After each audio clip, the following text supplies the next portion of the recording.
Hello everyone and welcome to Tuesday. Mal and I are on our way out the door. We're going to go have dinner with Tiramisu.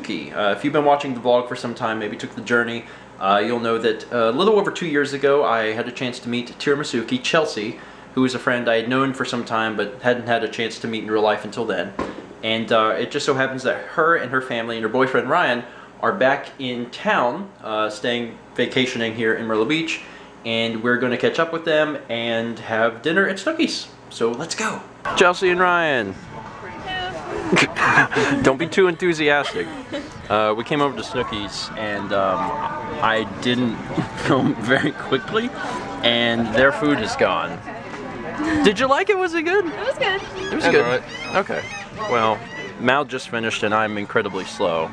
But I'm glad that we got to meet up with you guys. I hope you enjoy the rest of your vacation in Myrtle Beach and do lots of things on that list I gave you.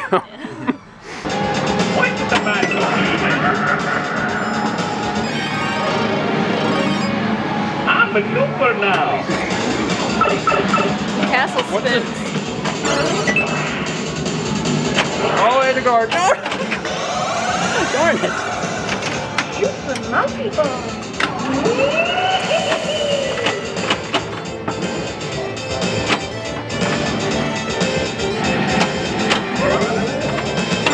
Oh my god.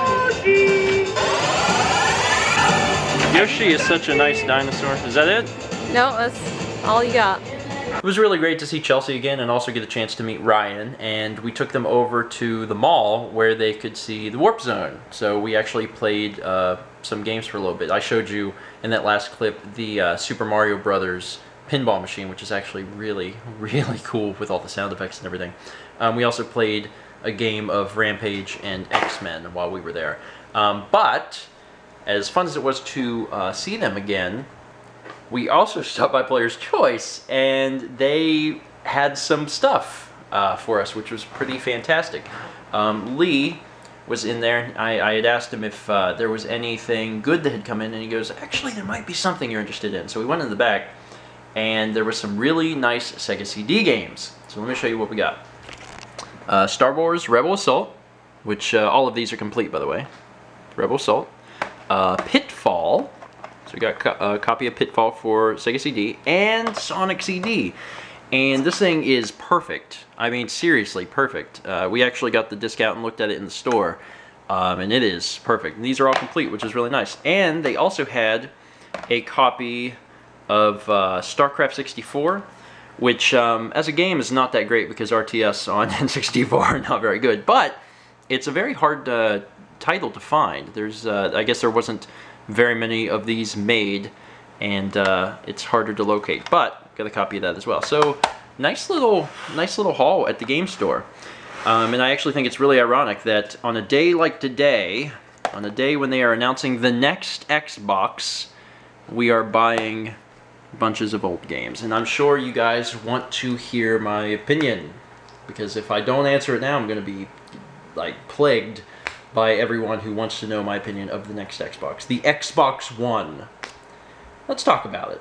First and foremost, I want to start by saying that I have not seen the Xbox stream. I haven't seen the entire conference. I've only seen a few video clips and a few articles just for the fact that I couldn't find the stream. Found it. Do not be alarmed by my shirt change. I am just future Steven. This has happened before. In all seriousness, I got a chance to watch the stream today. I couldn't find it yesterday for whatever reason. But yesterday I did watch a bunch of videos and read a bunch of articles. But now that I've seen the stream, I can kind of compare it to the conference that PS4, or the conference that Sony did for the PS4 a few months ago. To be fair, it has been a few months ago, so I may not be remembering correctly, but it seems like PS4 has a leg up on Xbox. Not from a system point of view, strictly looking at the conference. Big reason is that Sony showed games at their conference. It was also cool that they showed not only what would become AAA titles, but also some indie developers as well. Whereas at the Xbox conference, they didn't show a whole lot of games, and they're getting a whole lot of flack for this. And I'm not going to do that. I'm not going to say that the Xbox conference was bad or that the Xbox One is bad, because I don't think that's true. Right now, it seems that the popular opinion on the internet is that the Xbox conference was terrible and atrocious. Oh my God, it's the end of the world because they didn't show any games. They didn't show very many games. That part is true. They pretty much showed some sports titles. They were like, hey, EA Sports is a thing. They showed the car racing game, Car Racing 5, and then Call of Duty, which kind of, in my opinion, encompasses what the Xbox is about anyway, so I think that they were probably hitting some target demographics there. And also Halo, but it was a TV series. Did you see the Xbox conference? You should go find it and watch it. I'll put the link in the description if you want to. It's about an hour long. Or there's an abridged version. There was an abridged version for the PS4 conference as well. I'll put that down below. It's a little lewd, but it's mostly safe, and it kind of describes perfectly what happened. But a lot of people were upset. A lot of people were like, "Oh, this is crap." I don't think so. The Kinect. It may seem strange, but I think that the Kinect was the best thing about the conference, which seems so strange because right now there's like 20 people that own Kinect for the Xbox 360, and everyone's like, "Oh, I'm very disappointed in it." Now Microsoft is going to ship these new Kinects, which have like 1080p sensors and all this other crap, and can detect your wrist motion with the Xbox. And apparently they have to be plugged up to the Xbox for the Xbox to function or something. It's basically integrated into the OS. It's very much a part of it, and I thought that was really cool. There's a lot of people freaked out about it, and you know, like, how dare they make us have this Kinect attached to the Xbox and all this stuff. And I don't understand why. The Kinect is actually a really cool piece of hardware. If it works like they say it does, and I do have some level of faith that it's going to, that's really cool. I think it's really cool. A lot of people associate the Kinect with like dancing around the living room, and I think that's the wrong way to think about it. Game developers aren't stupid. Game developers know that we are lazy. We like to sit on our butts with controllers in our hands, unless you're playing Just Dance for the Wii or something. So whenever you have something like the Kinect, I think it's probably normal to have some hostility towards it because you associate it with that, but think about it differently. Think about just voice commands. Just being able to play a game and say something. And that wouldn't even have to be required, but it could be an additional part of the game. Things like gestures, not even like taking your hands off the controller, but like moving the controller up or left or down or right or whatever to do certain things. You can add so many more inputs that you don't even need because there's so many so many buttons on the controllers these days. But you really can have more methods of input this way, and I think it's really cool. I do not think that it is a bad thing. So I really like the Kinect. I think the Kinect is really cool. Going the route of being able to use your television, watch movies and all that crap just by talking is really cool. Integrating cable in general is really awesome, although from what I've read online, it sounds like it's limited to the US for now, which is kind of bad for everyone else. For us, it's like, oh, whatever, we're fine. But for everyone else, it's like, oh, well, we'll get to you. But I think that's all well and good. Wii U did that already, but we're moving in that direction. So good on you, Wii U. And now Xbox is here, and they're also going to do it. There's a new controller. If you haven't seen it, it's pretty much the same as the old controller. Apparently, there are rumble packs, N64 era, in each of the triggers. So whenever you're pulling the triggers, they can actually rumble just a little bit in the triggers instead of the whole controller, although they do that too.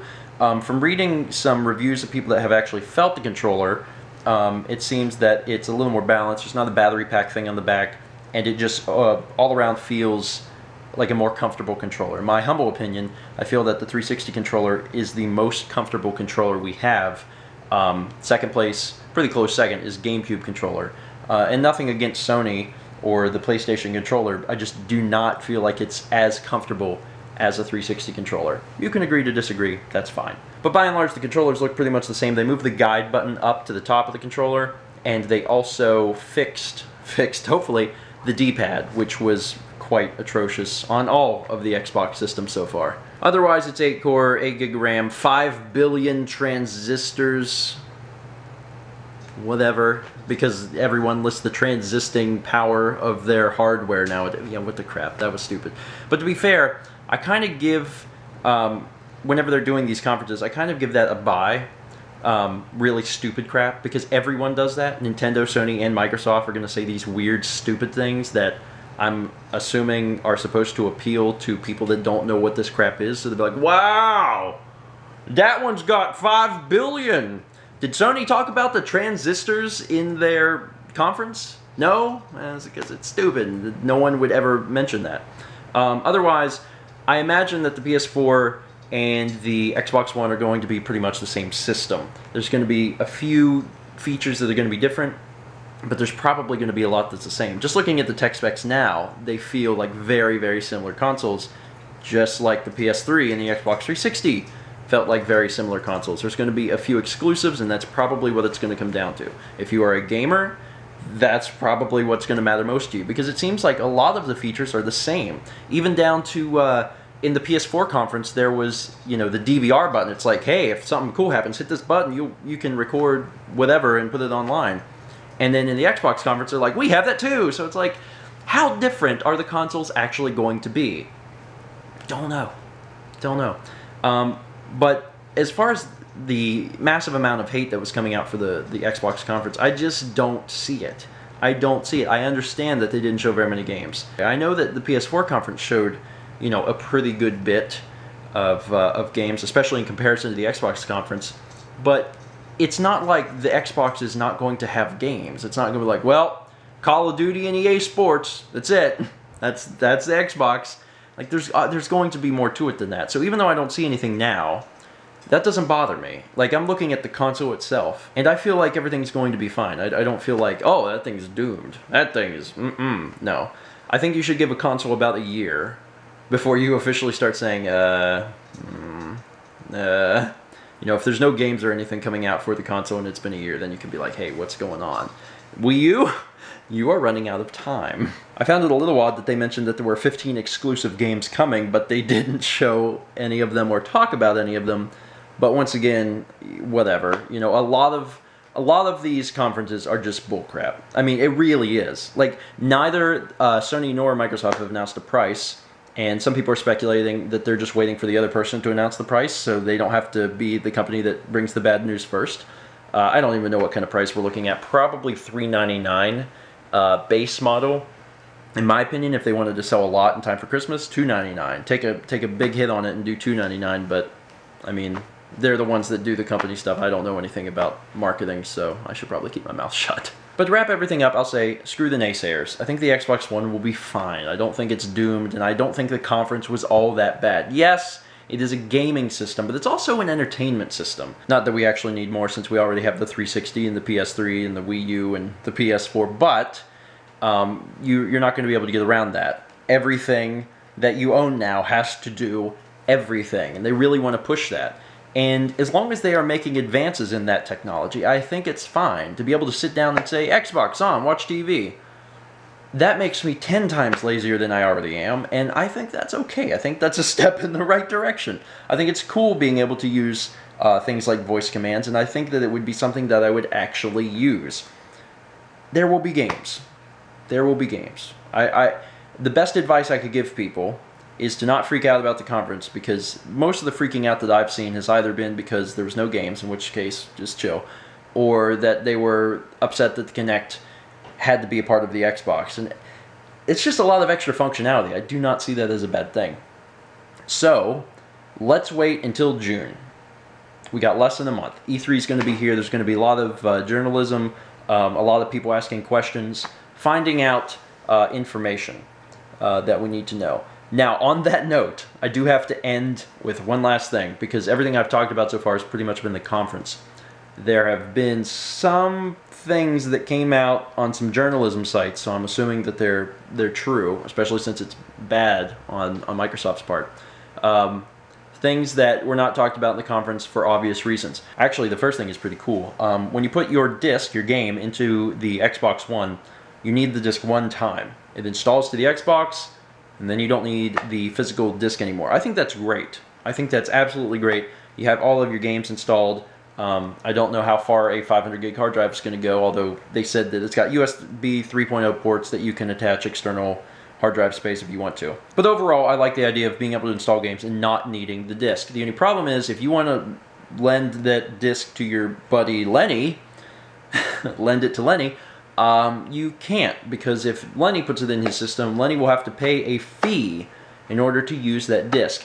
Now, what that means essentially is that they are going to cripple, not destroy, but cripple, and also make very strange, the used game market for Xbox One games. Because if you sell a game to GameStop and they go to sell it to someone, you would have to buy the game but then also pay a fee. And we don't know what that fee is because they haven't said anything about it. The other thing is that ever since we first started hearing about the Xbox 720 or Durango, there have been rumors circulating about online connectivity and how the console has to be online all the time. We found out that it doesn't. It doesn't have to do that, guys. It only has to be online once a day. Once a day, apparently every 24 hours, and this is all subject to change. But once a day, it runs a check to see if you're online, and then you're okay. That one's not such a great thing. For me, doesn't matter. For me, like, would that inhibit me from buying an Xbox? No, not at all. Because everything in this apartment is connected to everything. The friggin' alarm clock's practically connected to the internet. So that's fine with me. And we have fairly stable internet running on Uncle Jed's internet service here in South Carolina. But I do feel for the people that this affects. There's some people that don't have good internet, some people that don't have internet, and I don't know how they're going to handle this. I really don't feel like they're just going to be like, oh, well, you're screwed. I don't think they're going to do that, because that's a really stupid move. And I feel that there's going to be some way around that, and they're going to figure something out. Because that would be really dumb. Really dumb. Really dumb. Anyway, I think that is all I have to say on the subject. I've covered the conference and also some of the bad things that they didn't talk about in the conference that they probably don't really want you to know right now. I would love to hear your opinions on the new Xbox. So many of the opinions that I've been reading online have been so negative, and I still fail to see why. If you have a negative opinion and it's not about one of the issues I talked about, I would love to hear why. Why is it that you are not excited about the new Xbox, besides not caring about the exclusives? Because I know there are people that just don't give a crap about, Gears of War and Halo, and I understand that. But no matter what your opinion or what points you want to make, go down below and talk about it, and I would love to read what you guys write. And that's going to be it for today, or in this case, yesterday. But join me again tomorrow, which is today, when Mal will make a really sweet pot roast. I'm spoiling the vlog. I'm sorry. I had to do it.